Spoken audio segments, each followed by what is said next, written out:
Bonjour tout le monde, bienvenue à Supermoto 227. Mon nom est Nelson Junior Moreau. Mon objectif est de vous faire découvrir le merveilleux monde du supermoto et tous les gens qui sont impliqués dans le sport. Aujourd'hui, j'ai le privilège de recevoir Dominique Fugère, qui est directeur général du Grand Prix de Trois-Rivières. Merci, Dominique. Ça fait plaisir. Merci de l'invitation. Merci beaucoup d'avoir accepté mon invitation. Je suis très honoré. Alors, Dominique, je veux apprendre à te connaître aussi parce qu'on s'est rencontrés à quelques occasions. Mais à quelques occasions, sur une longue période. Oui, c'est ça. Depuis quoi? Depuis au moins 30-35 ans, quand tu courais à Sainte-Geneviève. 1983-84. Oui, c'est ça, exact. Ça fait plus que ça, ça fait 40 ans. Ça nous rajeunit pas. Exact. Fait que je vais te laisser aller, je vais apprendre un peu le background. Puis, Écoute, justement, moi, cette époque-là, c'est l'époque où mon amour des courses est né. On avait un national à Sainte-Geneviève, ça se passait en arrière de chez nous. J'avais même pas besoin de prendre des livres. Là. Je pouvais venir avec soit que mon bicycle, soit venir à pied, venir voir les courses. J'allais pratiquer. La piste était juste là en arrière de chez nous. Puis il y avait notre chum Marc Saint-Arnaud, Ouais. qui était champion canadien à l'époque, qui était un des experts les plus en vue au Canada. Fait que ça a fait naître l'amour des courses. Puis c'est cet amour-là que j'ai transporté ensuite comme relationniste pendant que j'étais aux études en sport automobile. Je passais des motos aux autos parce qu'il y avait à cette époque-là un peu plus d'intérêt avec Jacques Villeneuve qui montait les échelons, Pat Carpentier, puis mais il reste que pour moi, d'abord et avant tout, mon amour des courses, profondément, ça vient de la moto. Ça vient de la moto. Le motocross, les trois roues, les quads. On en profite pour saluer Arsène, là, tu sais. Mais parce que si on ne mentionne pas les quads, Arsène va nous dire. On va le dire. Fait que c'est ça. Fait que j'ai toujours aimé le sport motorisé, le sport. Puis évidemment, après ça, ça s'est décliné en sport automobile. Je suis devenu journaliste au Journal de Montréal, au Réseau des sports. J'ai couvert le sport auto, mais j'ai toujours eu en arrière de moi, puis ça me fait rire parce que quand j'ai couvert... Le premier article, quand j'étais au journal, que j'ai écrit sur la moto, j'avais parlé de Ben Milo, qui est allé faire le X-Fighter à Barcelone. OK. Puis je connaissais déjà Ben un peu parce qu'on est les gars du coin. La région. Puis je commençais au sport, puis il y avait un journaliste à l'époque qui avait écrit une lettre de bêtises parce que j'avais pas d'affaire à parler de freestyle, puis qui sait pour qui que je me prenais, puis c'était bien clair que je connaissais rien des motos, puis ci, puis ça, puis que le journal était une risée, puis là, jusqu'à temps qu'ils apprennent que là, moi, quand j'ai reçu cette lettre-là, j'ai fait appeler une couple de personnes, mon boss, en disant « Peux-tu leur expliquer, peux-tu expliquer à mon patron qui explique au monsieur que c'est de là que mon background vient, tu sais, c'est là que j'ai commencé, si tu veux, à m'intéresser au sport. La passion a débuté La en passion moto. puis elle m'a jamais quitté. Fait que quand j'étais au journal, je suivais encore le motocross d'un côté. Puis moi, je suis pas beaucoup. Je sais par exemple que mon collègue Didier Screnel adore le MotoGP. Moi, la moto sur route, c'est un peu moins ça. OK. Je suis un gars surtout de off-road. Puis, mais ça m'a toujours suivi. Puis, quand on a eu la chance au Grand Prix à Trois-Rivières d'avoir le championnat du monde de rallycross en 2014, il fallait qu'on trouve une programmation de soutien. Pour compléter. Mais on avait un championnat du monde qui se déroulait sur un circuit moitié asphalte, moitié terre battue. La moitié d'asphalte, c'était les rues de la ville. Comme vous le savez, à Trois-Rivières, c'est toujours ce qu'on fait. La moitié de terre battue, c'était l'hippodrome de Trois-Rivières. Mais déjà qu'on a un circuit de super moto de construire, pourquoi pas faire venir un championnat de supermoto. C'est ce que j'ai fait en parlant à Matt Stewart de l'AMA Supermoto à l'époque. Puis c'est Matt qui a vendu le championnat à Alex Mock. Mais on a toujours eu des belles courses. On avait, oui, les meilleurs des États-Unis qui venaient chez nous. Puis on était capable aussi, comme le Grand Prix de Trois-Rivières a toujours fait, d'avoir un endroit où les meilleurs pilotes de chez nous, comme toi, peuvent se frotter aux meilleurs d'ailleurs, puis voir capable de tester notre niveau. Gilles Villeneuve l'a fait à l'époque, ça lui a permis d'être recruté d'abord par McLaren, puis après par Ferrari. Son fils a couru à Trois-Rivières aussi pour se faire remarquer. Je parlais de Carpentier, Tagliani. C'est quasiment un incubateur. Ben c'est ça, c'est un peu comme ça qu'on se voit. Ouais. On se voit comme un endroit où on peut voir si on a ce qu'il faut pour se frotter sur la scène mondiale. Puis c'est bon à 4 roues, ça marche à 2 roues aussi, puis c'est un peu ce qu'on voulait, puis c'est ce qu'on a eu, puis j'aimerais beaucoup ramener ce deuxième week-end-là. Qui reviennent à Trois-Rivières. Moi, c'est là que j'ai découvert le Supermot. Fait que c'est sûr qu'en plus, en étant dans notre coin, c'est un événement qui est... Toi, tu as couru en 2019? En 2022. 2022? Oui. OK. Ouais. J'avais été voir en 2018. J'avais été voir le 2017-2018. Ça avait été 2 grosses éditions. En 2018, on avait le championnat du monde de rallycross, championnat nord-américain de rallycross, championnat nord-américain de supermoteur. Oui. L'AMA était là, je me souviens. L'AMA était là, puis la FIM avait dit, ça va être vous autres le championnat nord-américain. Fait qu'on a dit, OK, on va le faire, tu sais. OK. Puis ça avait été une grosse... 2018, là, ça avait été une année exceptionnelle. J'avais été très impressionné. Ben, c'était les bonnes années de Tommy Lemieux. Oui, exact. Avec McAllister. Moi, je Guy connaissais pas McAllister. tant non plus les coureurs. Puis le super moto, moi, j'ai connu ça dans les années 80 parce que les idoles de motocross, ça a commencé en Californie avec les Superbikers à Carlsbad dans ce temps-là. Mais, Qui mettait en Belgique. Mais je le savais pas. Ouais, j'ai comme découvert ça cette année, là, c'est plus ces grosses compétitions-là. Mais là, j'ai découvert un peu le sport, mais avant mon invitation, j'avais pas idée comment est-ce que ça pouvait être. C'est drôle comme qu'on parle de Mété, parce que Mété, le Superbiker, ça prend des routes. C'est pas juste un petit circuit, là, c'est un long circuit, ça prend des longues routes, mais il y a le circuit Jules Tacheny, qui est là, qui est un petit circuit de rallycross, et qui a été l'autre du championnat du monde en même temps que nous autres. Fait qu'on a connu beaucoup de monde là-bas, moi, de l'organisation. Il y en a, j'en profite pour saluer mon ami Jérôme Larive. Jérôme, à chaque année, il vient nous aider à monter la piste. Puis moi, on a monté une délégation. Une fois, on était une demi-douzaine. On est allé les aider dans l'organisation, monter la piste. OK, c'est un genre de petit partenariat ensemble. Exactement, un échange. On s'entend bien avec des Belges. On parle français les deux déjà. Puis avec Jérôme, tu vois, j'étais en Turquie au mois de novembre. Puis Jérôme était là à l'invitation du championnat du monde. C'est lui qui a monté la piste. Puis avec Jeff Bouchard de Trois-Rivières. Fait que tu avais Jérôme et Jeff Bouchard qui montaient la piste avec Arvid, le gars le boss de Volvo. Fait que c'était comme mes chums qui montaient comme dans le temps à Sainte-Geneviève. Okay. C'est mes chums qui montent une piste pour... Mais là, c'était le championnat du monde de rallycross à Istanbul, en Turquie. T'sais. Aïe, c'est pas rien. Ouais. Tabarouette. Fait que ton début dans... Parce que là, avec ta direction générale du Grand Prix, comment que ça t'a amené là? Quand j'ai commencé au Grand Prix en 2011, novembre 2011, pour l'édition 2012, c'était un week-end par année.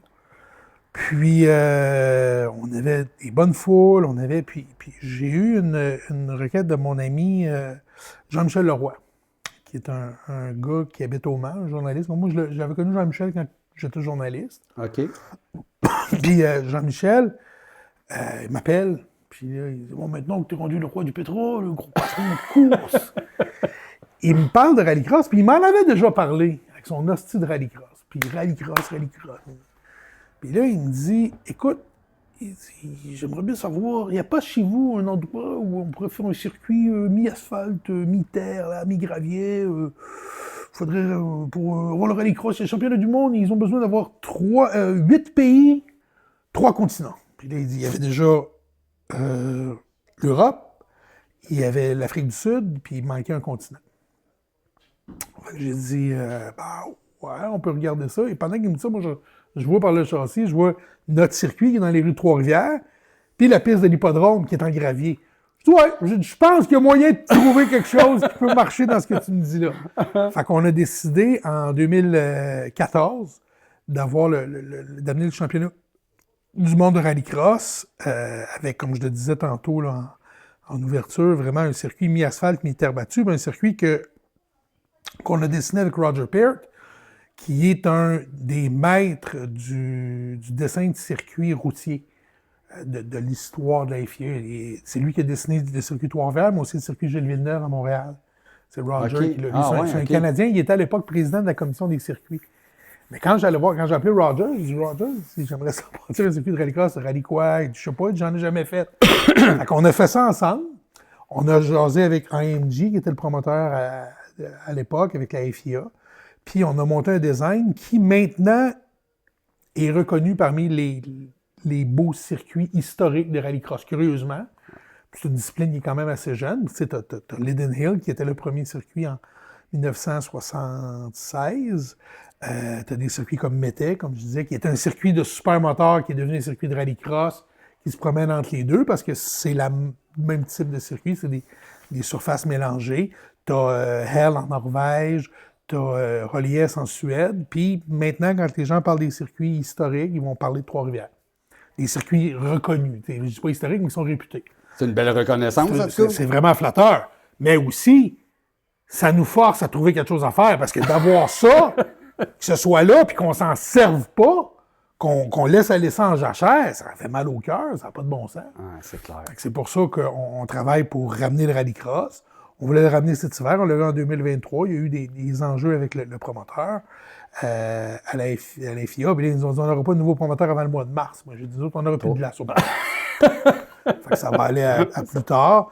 Tu sais, le sport se développe, a connu une période difficile après la pandémie. Nous, on a perdu le championnat du monde en 2000. On a fait le dernier en 2019, puis il n'était pas censé en avoir en 2020. On a perdu notre date parce que les Russes ont débarqué avec le pétrodollar. Ils ont acheté la date des Allemands. Puis là, les Allemands, avec cet argent-là, ont décidé de racheter notre date. Notre contrat était dû pour être en renouvellement. Puis là, on ne pouvait pas se battre avec ce genre de montant-là. Mais la pandémie est arrivée, puis il n'y a jamais eu de course en Russie. Puis là, la Russie, avec ce qui arrive en Ukraine, il n'y aura pas de course non plus. Là, ils ne vont pas développer ça. Fait que ça ramène... le championnat du monde connaît une période un peu compliquée. Le championnat de Nitro a connu une période aussi compliquée, mais ces voitures-là sont là, les équipes sont là.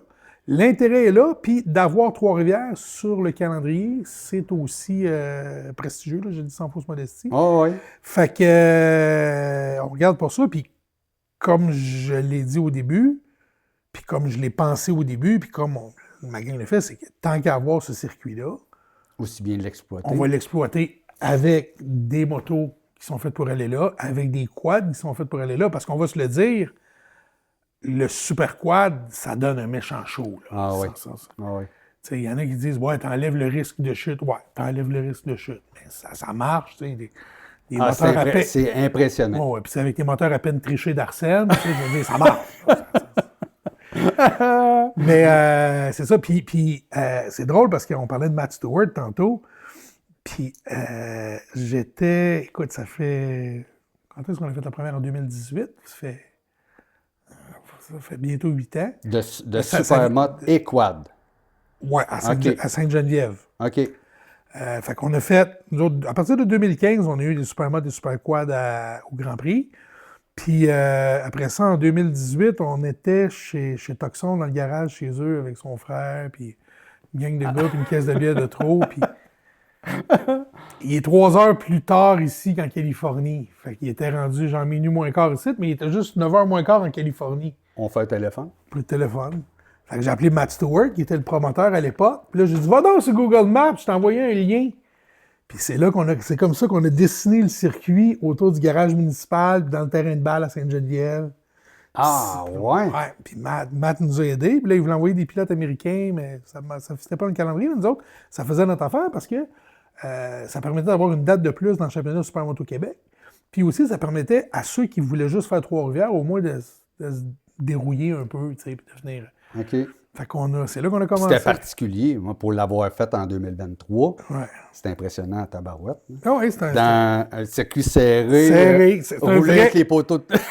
Ben, c'est ça, mais la beauté de ça, ce qu'on voulait faire, c'est un circuit urbain, comme Trois-Rivières. Urbain, un circuit... On peut pas dire de ville, on va dire de village. Municipalité. Ça reste... Mais au moins, comme tu dis, tu as de l'asphalte, il y a des bâtisses, il y a des poteaux. Puis là, avec notre directeur de course, Jacques Veilleux, qui nous a quittés au mois de décembre, c'était de protéger les surfaces, de ne pas casser le bureau municipal du maire non plus. Le maire, au début, l'hôtel de ville, il était un peu inquiète. Là. Je me ramasse avec un rider à travers la vitrine. Et là, il atterrit direct sur mon bureau. Je dis, ouais, on On a travaillé ensemble. Puis, d'une certaine façon, d'avoir ce partenariat-là, quand on est revenu de la pandémie, ça nous a aidés. Parce qu'à Trois-Rivières, on n'était pas capable, il ne faut pas faire venir l'AMA, on n'était pas capable de faire... le rallycross ne venait pas parce que les frontières étaient fermées.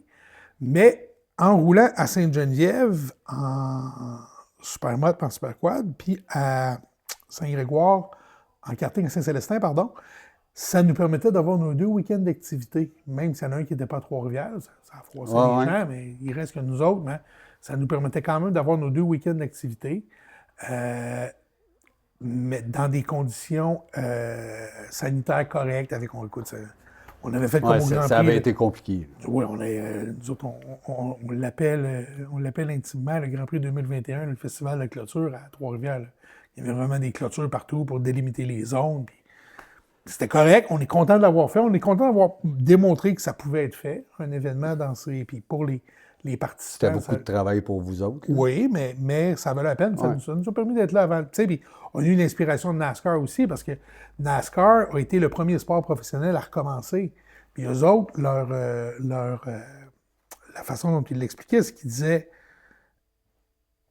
c'est facile d'avoir 2 mètres de 6 pieds de distance. Quand tu es dans un char, il n'y a personne qui peut être plus proche de toi que 6 pieds. Ouais. Fait que la distanciation entre les athlètes était déjà là. Les estrades étaient vides, comme on dit, mais au moins, les gens chez eux étaient capables de voir qu'il y avait parce un retour à normalité. Tout est diffusé quand même. Exact. Fait qu'au moins, ça permettait d'avoir un petit retour à normalité. Je me rappelle cette année-là, moi, je suis allé à la course de Martinsville, puis il y avait presque pas de monde dans les estrades, là, mais au moins... Le sport roulait, les amateurs de sport sont là, les pilotes sont là, puis ça permettait à tout le monde de reprendre un peu de normalité. Fait que c'est ça. Fait que, tu sais, la clé là-dedans, puis on rit avec Arsène, mais on en parle souvent, il me demande toujours, il dit, quand est-ce que tu ramènes des quads? On va ramener des quads dans des conditions, puis les supermoteurs, quand on va avoir bâti le circuit, on l'a fait en 2022. On a bâti le circuit juste pour avoir des courses régionales. Oui, parce que cette année-là, vous ne pouviez pas avoir non plus la série de... On n'avait pas de championnat du monde de rallycross. C'était plus un championnat du Québec. Ben, c'est une course régionale. Oui, c'est ça. Avec, tu sais, la Californie ne pouvait pas venir non plus. Je ne me rappelle pas pourquoi, mais je sais que l'AMA ne pouvait pas être là. Ah, c'est parce qu'il était au... Parce qu'il était sur le calendrier, je pense. Non, pas en 2022. Puis, on a fait la course avec seulement des classes locales et régionales. On a fait venir des camions de l'Ontario, des camions de classe 10, des autocross. Puis, le Grand Prix de Trois-Rivières existe depuis 50 ans parce que, comme je le disais tantôt, c'est une vitrine sur le sport automobile de haut niveau. Ouais. Oui, on n'a pas de grande série internationale. Il y en a sur lesquels on travaille, mais on n'en a pas au calendrier pour l'instant, mais on sait qu'on est l'événement canadien, à part la Formule 1, qui est dans son propre monde. On est l'événement de sport automobile canadien le plus... probablement du plus haut niveau. C'est certain que quand tu vas à Mosport, bon, tu as la LMS. C'est pas la LMS, mais les courses d'endurance, les LMP, les Le Mans prototypes, c'est très impressionnant, c'est de l'endurance, mais nous autres, on ne fera pas d'endurance. On ne fera pas des courses on a déjà fait des courses de 2 heures, 3 quarts. Il n'y a pas d'appétit pour ça. Mais dans les courses sprint, jusqu'à 1h30, 1h, 3 quarts, comme la course de NASCAR, on est capable de tenir notre bout, puis on est capable d'avoir l'événement phare de stock car. C'est prestigieux aussi, Trois-Rivières. Exact. Exact. Je vois, là, tu sais, ici, là, vous ne voyez pas, là. De l'autre côté, on voit les 2 trophées du Grand Prix qui trônent en haut de la cuisine. Je veux dire, ça démontre l'importance que ça peut avoir. Oui, c'est très prestigieux, même si en 2022, c'était quand plus régional ou provincial, de rouler sur un circuit comme ça, c'était... On l'a pas moins bien fait, on a quand même livré cet événement-là, mais nos bénévoles puis nos spectateurs disaient, ça nous a un peu laissé sur notre faim. On aurait aimé savoir un gros show de plus. Fait que c'est dans cette optique-là qu'on travaille pour ramener quelque chose, puis ramener quelque chose de classe mondiale. Puis quelque chose aussi qui, pour nous autres, on veut l'inscrire dans l'identité de la région. Quand le Grand Prix a commencé, c'était le Monaco d'Amérique. On voulait faire comme à Monaco, comme à Pau. OK. On voulait avoir le Monaco d'Amérique dans les rues de la ville. Après ça, Long Beach nous a copié. Puis je sais, là, ça fait prétentieux de dire comme ça, mais c'est quand même ça. Là. Long Beach est arrivé en 75. Nous autres, on est là depuis 67.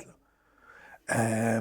On est la course en Amérique sur circuit urbain la plus ancienne. Puis, on a toujours voulu être de notre temps. À une certaine époque, c'était des formules atlantiques, c'était des Trans-Am.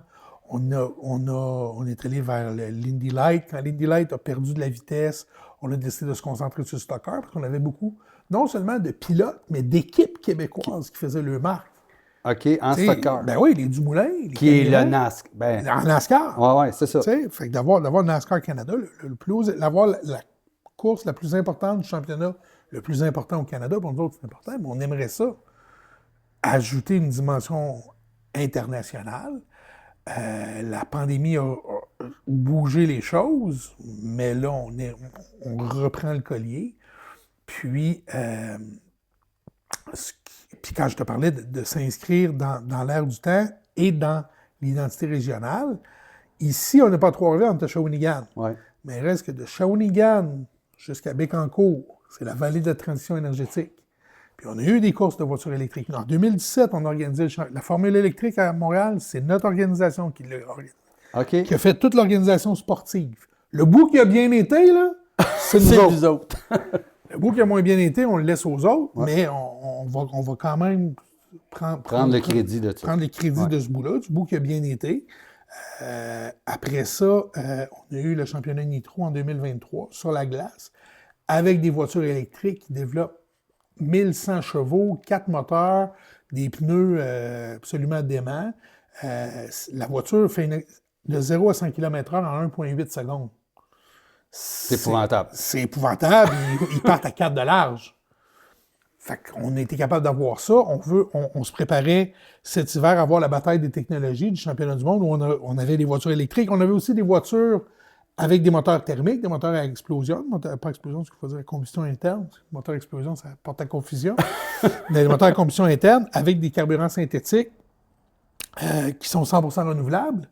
Fait que ça permettait de démontrer que la transition énergétique, c'est pas juste la voiture électrique, c'est aussi ces carburants-là. Ouais. C'est aussi l'hydrogène à terme. C'est aussi un paquet de technologies.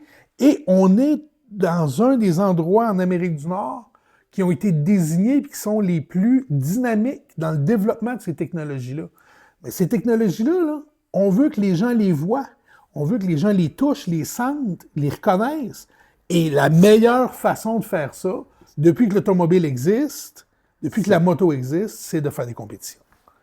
C'est le développement de des machines qui oui, se puis tu parles du développement dans le beurre. Du développement pour du développement, c'est très, très difficile à motiver. Du développement dans une compétition, que ce soit pour une course, comme on fait en moto ou en auto, ou que ce soit pour une compétition de dollars, là, tu sais, qui va en vendre le plus de gizmos, c'est sûr que ça reste une compétition. Mais c'est ça qui est le motivateur du développement. Je veux faire le meilleur gizmo parce que je veux en vendre plus. Je veux faire le meilleur gizmo parce que je veux aller plus vite que tout le monde. Puis la beauté du sport mécanique, c'est que ça permet de donner... C'est un laboratoire à ciel ouvert. Tout le monde peut voir ce qui se passe, mais les conditions sont contrôlées. Il y a tant de tours. Tout le monde roule du même bord. Le pneu va être le même parce qu'on veut évaluer le moteur, on veut évaluer le pilote. Donc, on est capable de mettre en lumière les technologies puis les avancées. Puis la bataille des technologies que la FIA nous amenait, je la trouvais fantastique pour ça. Parce que le carburant synthétique qu'eux utilisaient,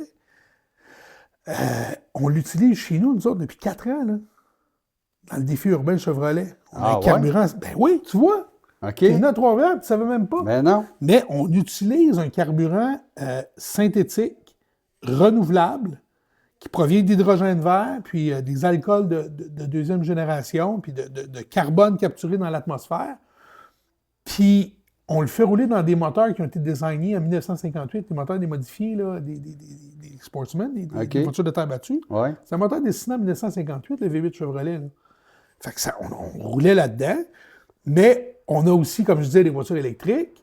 Là, cette essence-là a roulé dans notre classe vintage cette année. Fait qu'on a fait une catégorie de voitures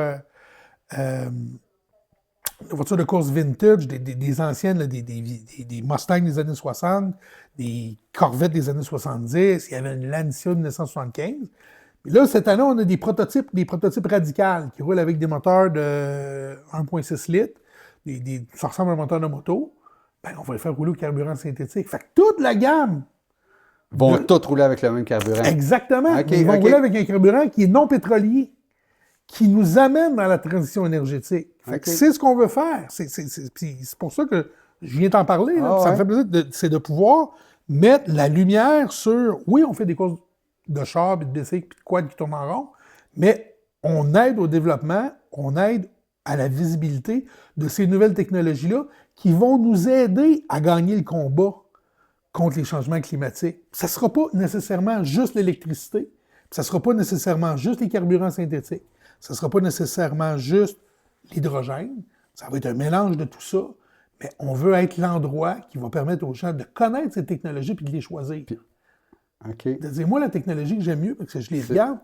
Fait que là, par exemple, dans le cadre de la bataille des technologies avec la FIA, tu regardes la course, je me suis fait prendre au piège en Turquie, tu regardes la course, tu choisis ton équipe, comme tu fais d'habitude, puis tu choisis ton pilote, puis tu choisis ta marque, mais là, tu choisis ta technologie. Parce que le moteur au gaz, il fait plus de bruit. Puis, il sort, mais il est moins vite sur le départ. Mais la voiture est moins lourde, fait qu'elle est plus maniable. Fait que dans la portion de terre battue, elle est meilleure. Mais sur la portion d'asphalte, la voiture est plus lourde, est meilleure. Fait que c'est tous des paramètres que tu mets ensemble qui permettent d'être excité à propos de la transition énergétique, plutôt de juste dire c'est du monde avec des pancartes qui veulent nous empêcher de faire ce qu'on aime. Je comprends le principe. C'est juste ça. Ben, je suis vraiment content que tu me mettes en détail parce que je pense que tu es le meilleur pour nous en parler. Puis sur ce, on va faire une petite pause puis on va continuer avec cette transition énergétique. Donc là, on va continuer notre discussion sur la transition énergétique parce que j'étais impressionné de l'entendre. L'important là-dedans, tu sais, c'est de rester de son temps, c'est de servir du sport motorisé pour ce à quoi il sert bien. Générer de l'émotion, développer de la visibilité, attirer la lumière sur quelque chose, puis aussi développer des technologies. C'est ça. Puis pour nous autres, c'est important que la mission du Grand Prix soit de générer de l'émotion, oui, mais aussi on veut être un vecteur de changement. Puis on est chanceux, on est là, en plein cœur de la vallée de la transition énergétique, c'est installé autour de nous autres. Fait, pourquoi pas en profiter? Puis déjà, en 2017, comme je le disais, on a aidé à organiser la Formule 1 à Montréal. On a eu le Nitro qui a couru avec les voitures électriques chez nous. On a depuis 4 ans du carburant synthétique qui roule dans certaines de nos catégories. Puis on veut vraiment aller dans cette direction-là, montrer que ça va être un cocktail de différentes énergies qui vont nous amener vers l'avenir. Ça me surprendrait, puis peut-être je me trompe, en tout cas dans la transition énergétique, qu'on ait juste une technologie dominante, comme le moteur à essence, le moteur à pétrole. Ça va satisfaire tout le monde va trouver son compte avec une technologie différente. Un peu comme c'est dans le transport. Tu as du monde qui se promène en pick-up, tu as du monde qui se promène en sous-compact, tu as du monde qui se promène en scooter, tu as du monde qui se promène en moto, tu as du monde qui se promène en minibus. Christian Duchesneau s'est promené en box-van pendant 20 ans. Mais il reste que tout le monde trouve son moyen de transport dans ce cocktail-là. Puis les technologies énergétiques vont aller dans la même direction, selon moi. Puis c'est ce qu'on veut servir au Grand Prix, c'est d'être capable, on veut servir de pouvoir démontrer toutes ces technologies-là. Puis c'est pour ça qu'on s'est doté d'une politique, de notre programme environnemental intégré GP3 Vert. C'est des canettes d'eau plutôt que des bouteilles. On a déplastifié le site. On a été parmi les premiers événements à demander aux cantines, aux concessionnaires, de n'avoir aucun ustensile de plastique à usage unique. Soit que c'est en fibre, en bois, des bols, les verres, les contenants de poutine, tout ça. La poutine de styrofoam, chez nous, ça n'existe pas. On veut réutiliser au maximum, mais par exemple, de par la grandeur de notre site, on ne peut pas donner de l'eau à nos bénévoles partout avec des bouteilles réutilisables parce qu'il faut qu'on ait de l'eau à une température quand même pas trop chaude, là, que l'eau soit pas chaude quand il fait 30 au Grand Prix. Donc, on a besoin. Il faut qu'on la mette dans des glacières, faut qu'on. Fait que d'aller avec nos canettes d'aluminium, ça a été une belle avenue pour aller vers ça parce que les canettes sont maintenant consignées. Les canettes au Québec sont consignées. C'est renouvelable à perpétuité. Je parlais on a utilisé du biodiesel aussi pour le montage de nos équipements. Dans votre machinerie. Notre machinerie. Puis on a bien hâte aussi d'être capable d'utiliser du biométhane. Quand on a fait la course hivernale en 2023, on a chauffé l'estrade, mais on a chauffé notre garage avec du gaz naturel renouvelable qui provient de la biométhanisation. Fait que le gaz naturel qu'on a acheté chez Gaz Métro était, c'est du CH4, là, c'est du méthane, mais c'est du méthane qui provient de sources renouvelables. Fait qu'on a chauffé Fait que oui, on a fait un événement d'hiver, ça prend de l'énergie, mais au moins on a pris de l'énergie renouvelable, on a pacté les estrades, puis on a utilisé l'énergie humaine après ça pour chauffer à la place. Fait que c'est vraiment vers ça qu'on tend, puis on veut que sur la piste, on aille davantage vers ça. Tu sais, pour l'instant, NASCAR n'a pas encore fait de transition vers des énergies renouvelables au niveau canadien. Ils vont continuer à rouler avec l'essence pétrolière Sonoco avec laquelle ils roulent. Mais nous autres, on a demandé, par exemple, avec le défi urbain Chevrolet, carburant synthétique. On va avoir les radicales qui vont rouler carburant synthétique. On va avoir la Formule 1600 qu'on veut modifier au carburant synthétique. Les légendes modifiées, carburant synthétique. Donc, toutes les nouvelles catégories, à chaque renouvellement de série qu'on a, on veut qu'il soit avec une énergie renouvelable. Ça peut être électrique, ça peut être des carburants synthétiques. J'espère qu'à moyen ou peut-être même court terme, ce soit l'hydrogène. On avait un projet de faire venir des NASCAR à hydrogène qu'on voulait développer avec une compagnie européenne. C'est sûr que ça prend des gros budgets pour faire ça. C'est ça. Mais c'est là qu'on est capable de démontrer le potentiel. Le potentiel de ces énergies-là, de ces technologies-là, puis surtout de notre potentiel pour les amener au grand public, puis permettre au monde de voir ce qui s'en vient dans un horizon de 2, 5, 10 ans. Tu sais. Puis je parlais tantôt d'être de son temps. Le sport mécanique a permis de développer des technologies. D'abord et avant tout, ça a permis de développer la performance. La vieille joke dit que la première course d'auto... Sais-tu quand est-ce qu'elle a été organisée, la première course d'auto? Je vais poser la question. Non. Je sais pas. Quand la deuxième auto a été bâtie. C'est simple de même. Ça a du sens. La mienne est plus vite que la tienne, comme les chevaux à l'époque. Fait qu'on a commencé par développer la performance. On s'en est servi comme banc d'essai de performance. Après ça, on voulait le banc d'essai d'endurance avec des 24 heures du Mans. Puis, on est allé après ça du côté de la sécurité. Ceinture, ça a été inventé en sport automobile pour sécuriser les casques. On n'a pas besoin de mettre un casque dans notre auto, mais on a des arceaux. Ouais. On s'en rend pas compte, mais dans le design de nos autos, ils sont faits pour être capables. Les poteaux d'acier dans les coins anti-intrusion, puis ainsi de suite. Le pare-brise qui est laminé, qui ne va pas se morceler. Tout ça, c'est tout des développements qui viennent du sport automobile. Après ça, on a eu la crise pétrolière dans les années 70. On est allé du côté de l'économie. L'injection à essence, ça provient du sport automobile. Ça a été perfectionné pour ça. Ça a permis d'avoir des autos qui faisaient 8000 au gallon, qui en font maintenant 40 sans trop se casser le bicycle. Donc, on n'a pas plus de pétrole, mais au moins, on en a besoin de moins pour aller à la même distance. Puis, la compétition qui est dans le sport mécanique, puis aussi entre les entreprises, va faire qu'on va avancer. Selon moi, c'est le plus grand vecteur d'innovation, c'est la compétition. Puis, c'est ce sur quoi on veut vraiment plancher au Grand Prix. C'est pour ça que les compagnies investissent beaucoup. Tu sais, le monde se pose souvent des questions. Pourquoi que les compagnies mettent autant d'argent dans le sport? Mais tu viens de le mentionner. Puis, comme je le disais tantôt, les conditions sont définies, sont déterminées. Fait que c'est facile de savoir qui est le meilleur quand toute chose étant égale par ailleurs. C'est pas parce que tu as un meilleur pneu, tout le monde a le même pneu. C'est parce que ton moteur est meilleur ou ta technologie est meilleure. Puis il y a des séries qui sont monotypes, où là, ça va vraiment être le réglage, l'ingéniosité du pilote, et ainsi de suite, ou d'être capable de travailler dans un espace restreint. En NASCAR, c'est ça. C'est pas monotype, mais presque. Mais les endroits où tu peux développer sont très restreints. Il faut vraiment que tu te concentres sur ces endroits-là pour être capable de développer quelque chose qui va réussir à battre les autres, à gagner finalement. on le voit beaucoup. C'est ça, on voit beaucoup ça, plus en NASCAR qui est populaire, je pense, pour l'équilibre, Ouais. justement, des autos puis de la mécanique, Exact. qui est plus semblable qu'un gros budget. Je vais faire une comparaison de F1 puis cette Ben, affaire-là. mais, parce que- mais il reste que c'est toujours la même chose, puis tu le remarques en supermoto aussi. Ça marche pas au gaz, ça marche à l'argent, cette affaire-là. Ah, c'est ça. C'est le gars qui a un set de tire neuf à chaque fin de semaine, il a plus de facilité à rouler en avant que le gars qui fait la moitié de sa saison avec un set, Ouais, un ouais. set de pneus. Tu sais. Mais quand on réussit à limiter les paramètres techniques, ben, ça nous force à être meilleurs. Puis nous autres, en tant qu'événement, ça nous force à être meilleurs, mais on veut aussi que nos compétiteurs se forcent à être meilleurs. Puis il y a toujours de la grogne au début, ou de la grogne qui vient de l'insécurité. On ne connaît pas ça, les Ouais, c'est ça, carburants c'est synthétiques. On connaît pas l'inconnu. ça, les électriques. Ouais, ouais. Mais il reste que faut que tu le vois comme une motivation, pas comme un frein. OK.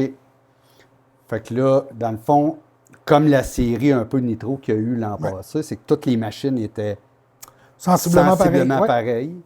Fait que c'est au niveau de tous ces petits Des ajustements. réglages. Puis Le pilote, c'est un peu ça aussi. Beaucoup on le pilote dit. aussi. Mais quand on parle de réglages, on pense beaucoup à l'ingénieur, mais les réglages, c'est beaucoup la rétroaction, le feedback que le pilote va donner à ses mécaniciens. C'est la matière première, si tu veux, pour que le mécano travaille.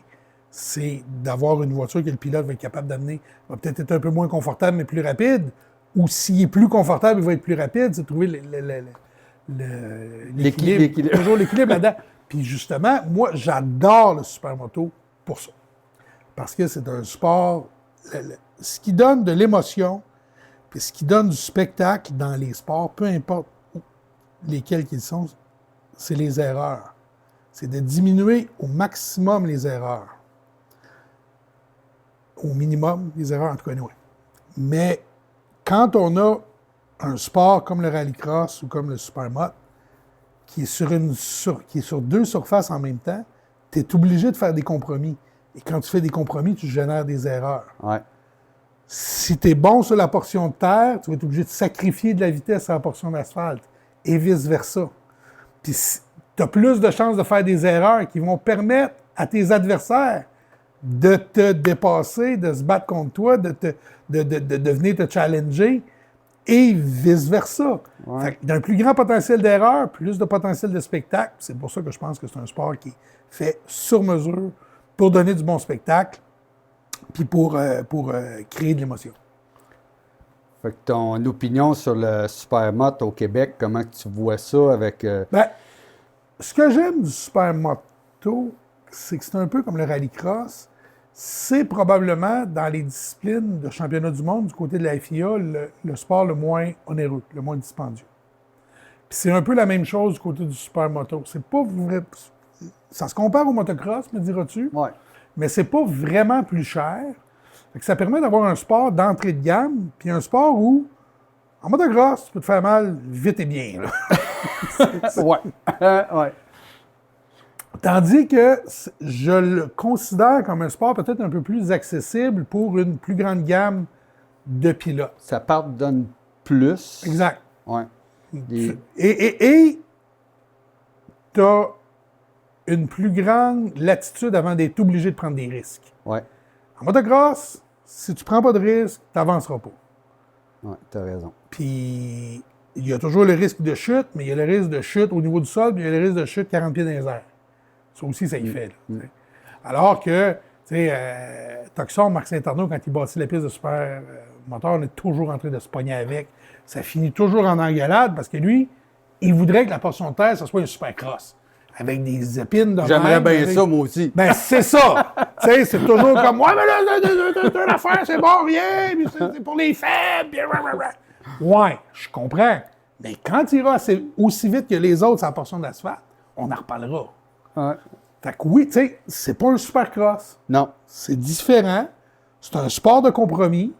Puis c'est pour ça que c'est le fun. Tu sais, nous autres, tu sais, je me faisais dire, ouais, ta petite piste. Mais je peux te dire que la première fois que dans le virage 1 au Grand Prix, les gens ont vu Gage McAllister shifter avec sa main parce qu'il était tellement couché sur son bicycle que ça allait mieux qu'avec son pied.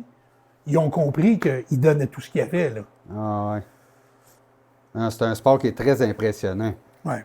Puis, un peu comme t'en parlais tantôt, c'est que ça l'équilibre. Tu C'est ça.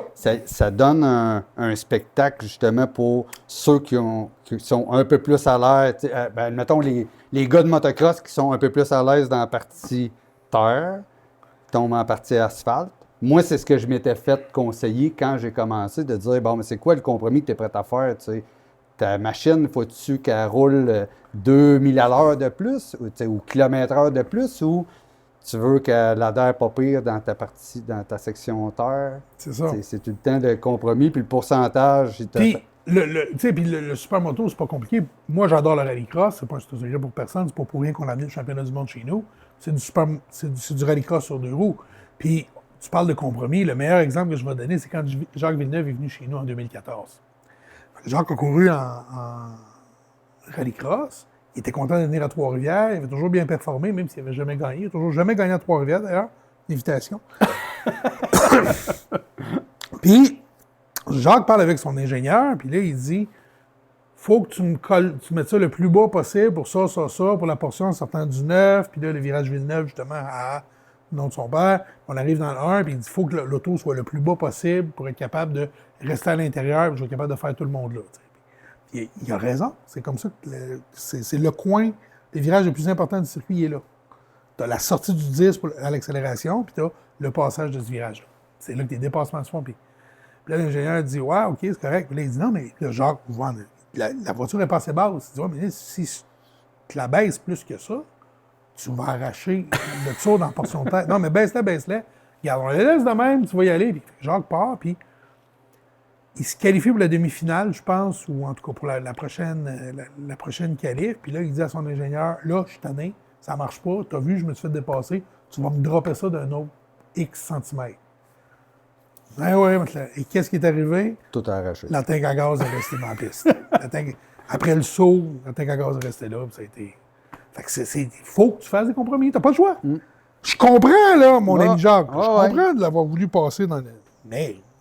Puis pour le pourcentage, la portion. Exactement. Aussi, de ce que tu vas aller fait une grosse différence. De ce que tu vas aller. Oui, tu vas aller chercher ça, mais il faut que tu finisses la course. Ouais. Tu sais comme moi, là, tu sais plus que moi. Pour finir premier, en premier, il faut finir. Ouais. C'est la règle numéro 1 en sport mécanique. La comparaison était bonne. Puis avec ça, C'est ça. Puis, comme je te dis, ici au Québec, ça permet justement de faire des compromis, ça permet de faire des... Ce que j'aimerais voir davantage, c'est plus de circuits qui sont un beau mélange d'asphalte et de terre battue. Puis j'aimerais on en prend note. Oui, puis si vous voulez, on va vous aider. Moi, on a quand même un peu d'expérience. Là. Ouais. On a celui de Sainte-Geneviève, celui de Trois-Rivières, on est allé à Métais, on commence à avoir une belle expertise, puis il y a des circuits qu'on est capable de faire sortir du paysage sans même se forcer. Des endroits naturels qui, bon, on est toujours capable de trouver quelque chose, mais tu sais, les circuits juste de terre battue, on parlait de la série Nitro tantôt, ouais. C'est ce qu'ils faisaient eux autres. Rendu à la fin, tu avais 100 pieds d'asphalte, les restes c'était de la terre battue. C'est pas ça.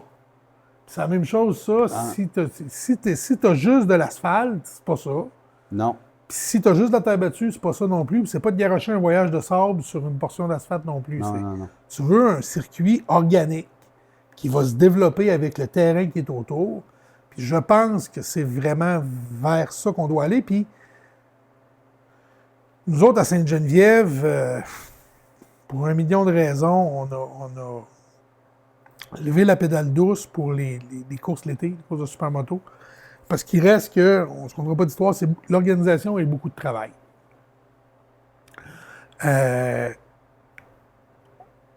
On aurait aimé qu'il y ait plus de public. Ouais. Et on n'a jamais eu de problème à attirer des pilotes, que ce soit en moto ou en quad, mais d'avoir plus de public, ça aurait été juste gratifiant pour le monde qui mette les efforts pour faire ça.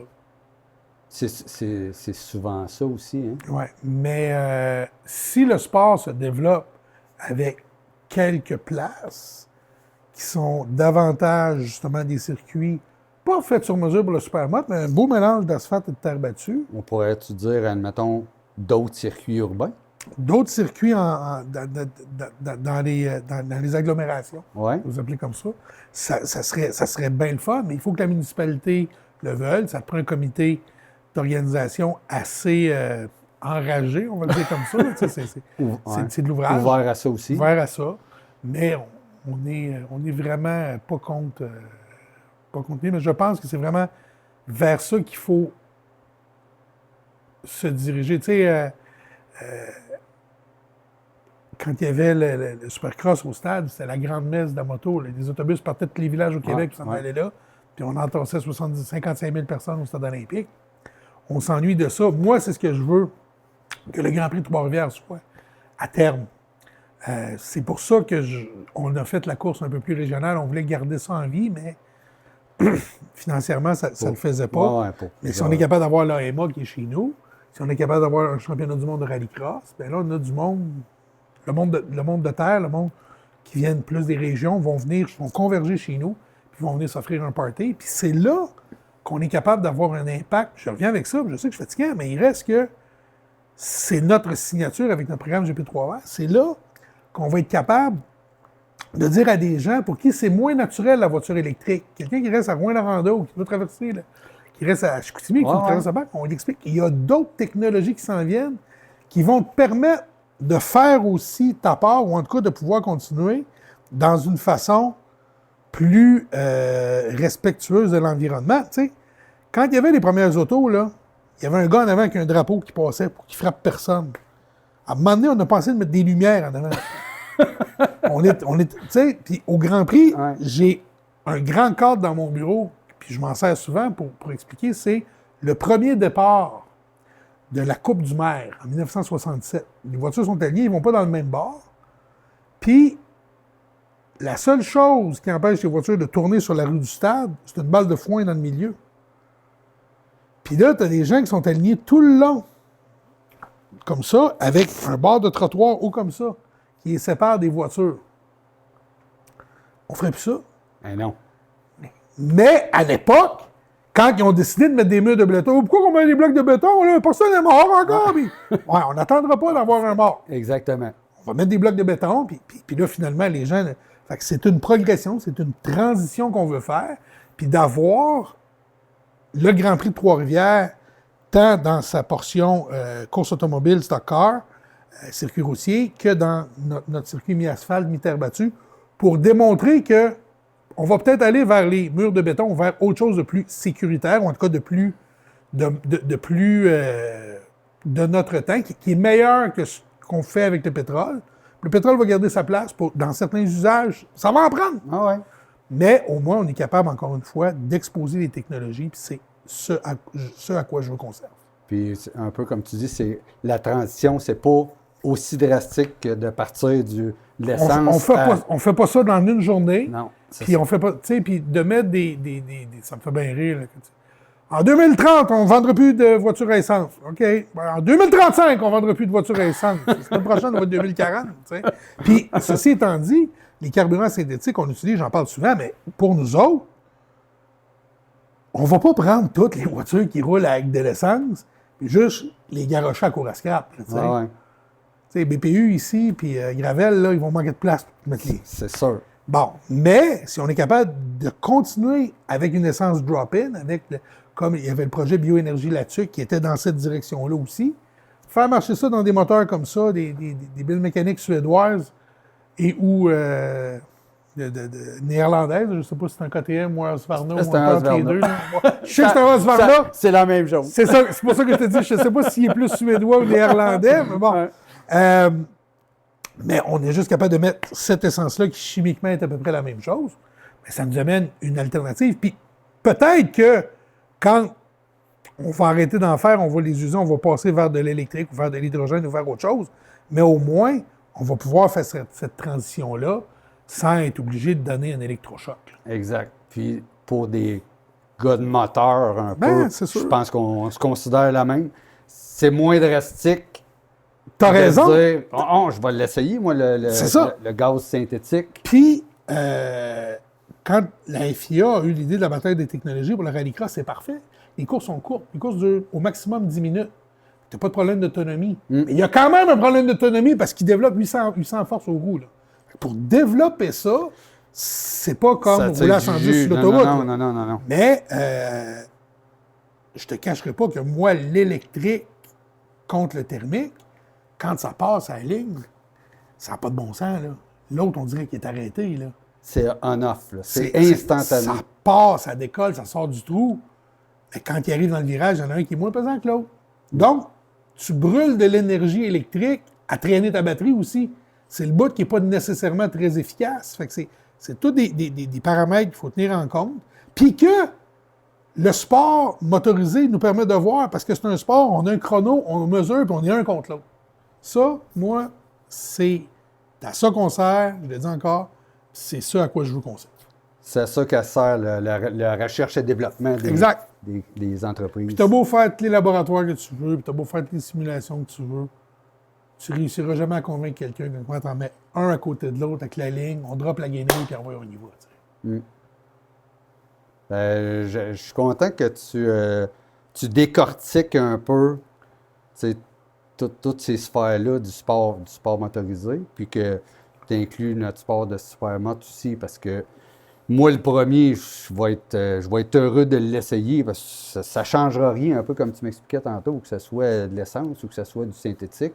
Si la machine, nous autres, je pense que c'est le feeling, le moteur, c'est ma génération pour mon âge. C'est le bruit. Mais si on peut faire notre part de cette manière-là. J'ai vu la course, la finale de Nitro il y a 2 ans à Las Vegas. Nous autres, quand on l'a fait, les Nitro, la course de glace, les 380 crampons par pneu de 23 mm qui rentraient dans la glace faisaient plus de bruit que le moteur.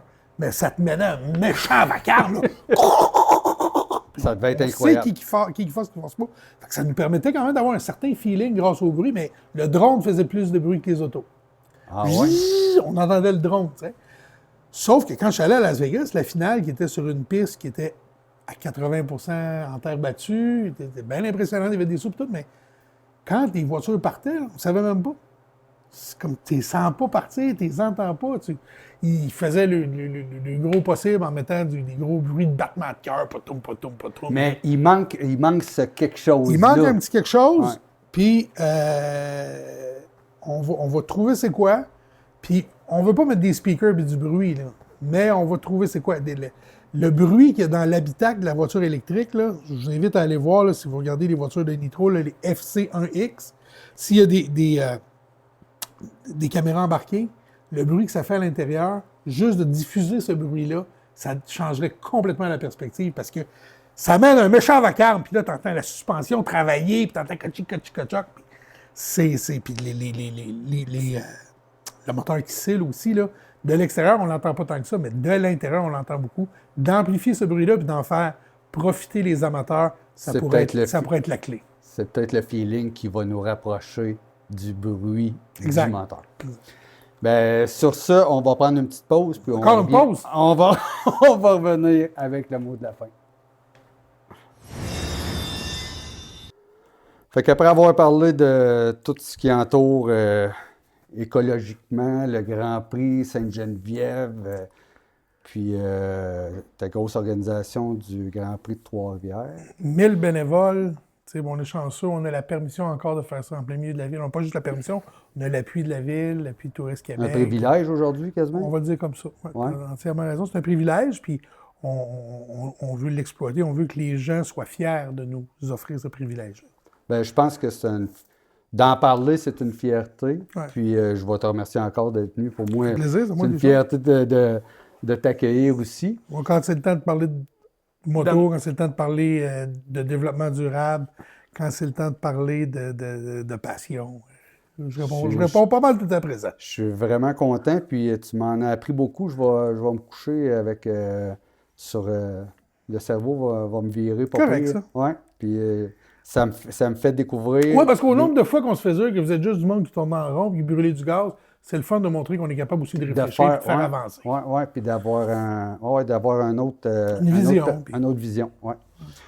Fait que sur cette super discussion, je vais te laisser le mot de la fin de qu'est-ce que tu voudrais dire, admettons, pour notre sport, pour le supermoto.